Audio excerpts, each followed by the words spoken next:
Hey, yo, what up? Welcome back. This is not a podcast. This is just my thoughts with Rob Markman. Listen, like, comment, subscribe. Please subscribe, man. I'm trying to get to 100,000, all right? Clipse, Let God Sort Them Out is here. Pusha T, Malice is back. Pharrell produced the whole thing. The album dropped at midnight. But I need y'all, definitely, you gotta check out the album if you haven't checked out the album already. But I need y'all to go to Genius, all right? To our YouTube channel to check out Pusha T and Malice break down the lyrics to Chains and Whips on our Verified series. I'm gonna put the link in the description so y'all can go check it out. I work with the group to break down lyrics for a few songs. So we're gonna have a Clipse week on Genius. So definitely check out the Genius YouTube all week to see the Clipse break down lyrics just straight from their perspective. I know I get on here and I talk about my interpretation. This is straight from their perspective. It's gonna be on the Genius YouTube channel starting today and then next week. So check that out, man. All right, we worked really, really hard on that one. Also, shout out to Apple Music, the Deska, Low Key, Eddie, S. Wick, Carly Hustle, the whole gang, Ebro. I was a guest on the Rap Life podcast with EVA I Need.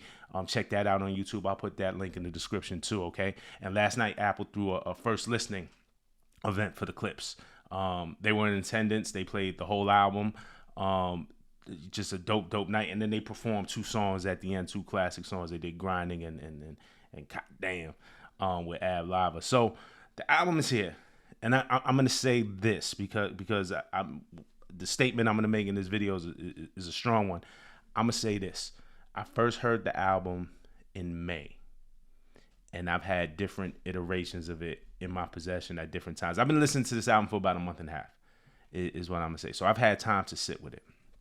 To me, this is an album of the year contender, hands down. This is the best Clipse album.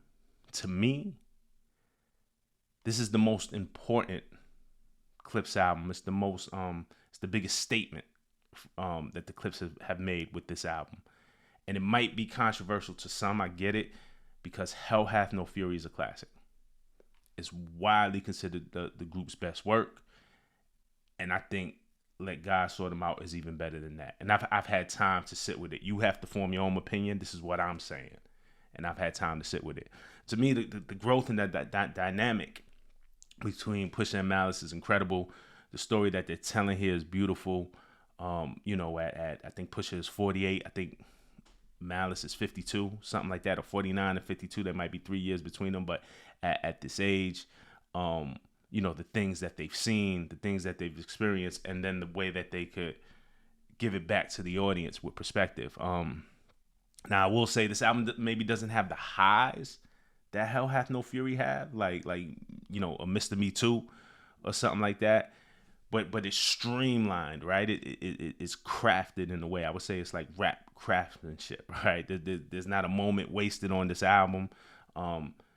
There's a purpose on this album, and not that there wasn't a purpose on the other ones, but Lord willing, gets them in the game after like exclusive audio footage gets shelved. So there's something to prove, and we get Grinding, which is generational. Health Have No Fury. I mean, they going through some shit again. To the Casket Drop.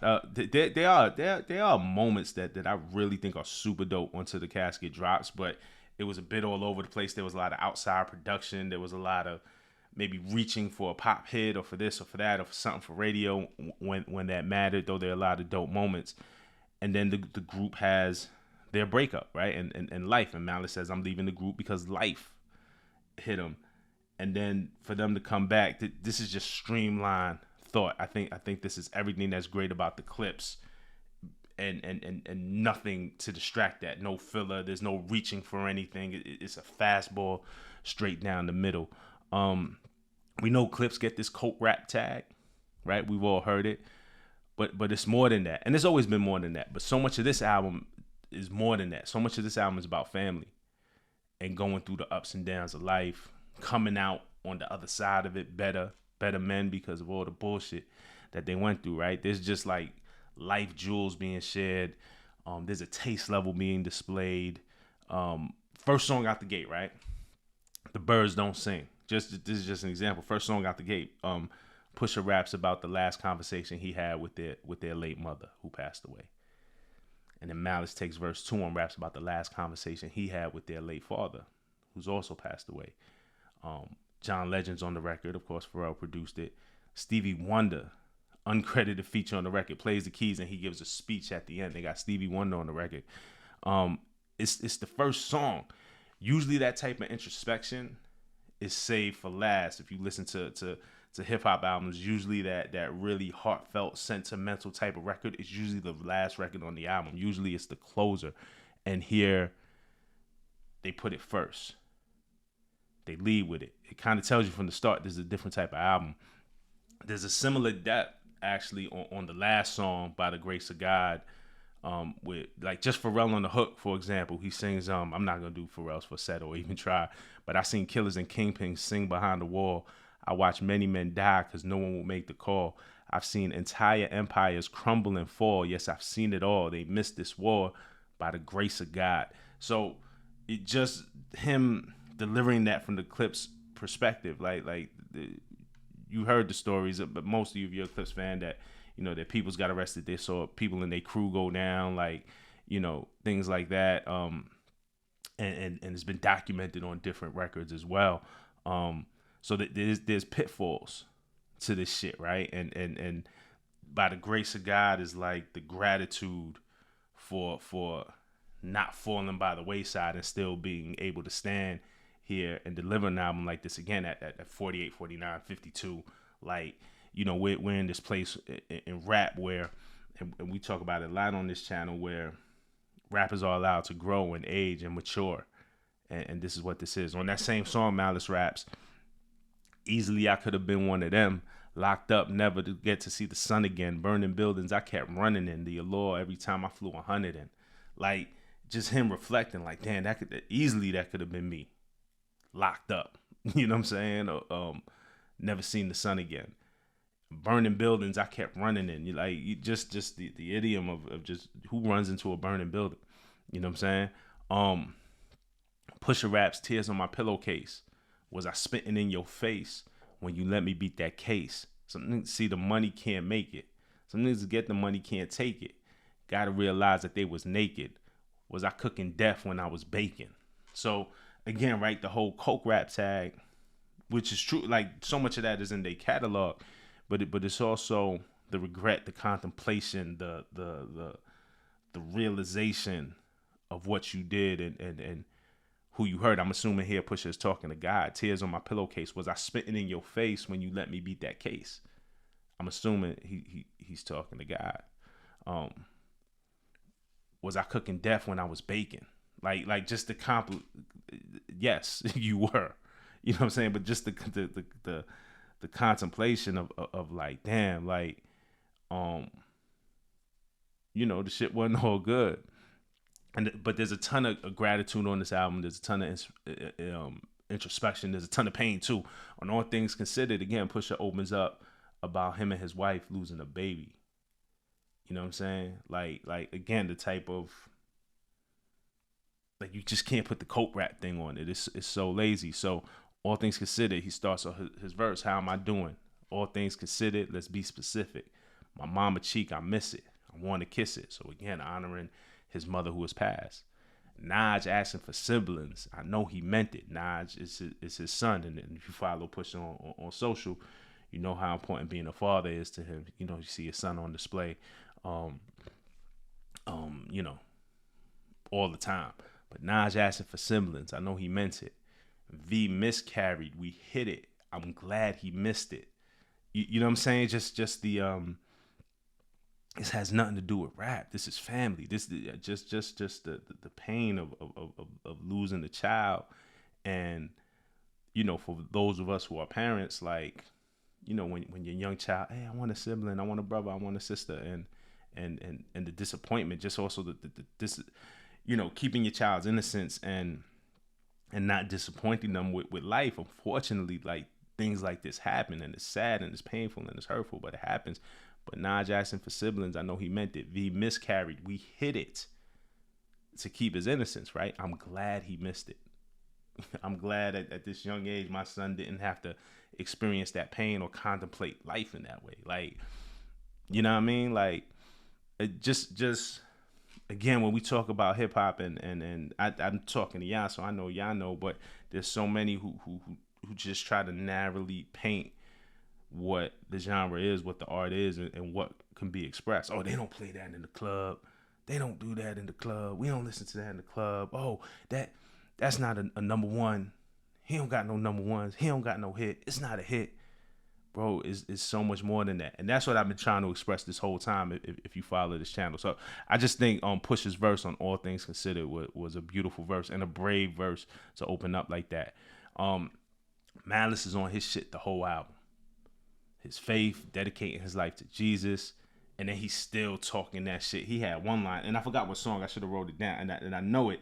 I just didn't look it up to take the notes. But one line when he was like, "Oh, my old plug asked my new plug to reunite us." You know what I'm saying? It's just like slick shit. But on So Far Ahead, his entire verse again kind of talks about his relationship with the street, his relationship with Jesus. You know what I'm saying? And back and forth. So he says, this is on So Far Ahead, the entire verse. They just try to sneeze at the blessing. How could I just leave was the question. How could I just leave rap? How could I just leave was the question. Whistleblowers left me no choice. Ain't no referees up in heaven. Snitches, right? They taking the crew down. No mistaking me for the reverend. Ushering the money, my confession. How your pastor whip a Rolls Royce? That was me pre 9/11. Ill with just the car bars, but also 9/11, the tragedy. Look at me post Armageddon, walking with my dog, I am legend. The grass is greener on the other side. I done been both Mason Bethers. I done been at both intersections. I done pulled Ocean's 11. Even when the well ran dry, I done raised quotes in the desert. Tried to hide the dope in the message like we did the coke in the Lexus. Same hands I used to whip the work. See me turn them both into blessings. AMG the spokes for the extras. Only way to cope with the pressure. When you feel you went too deep, let God take the wheel like a Tesla.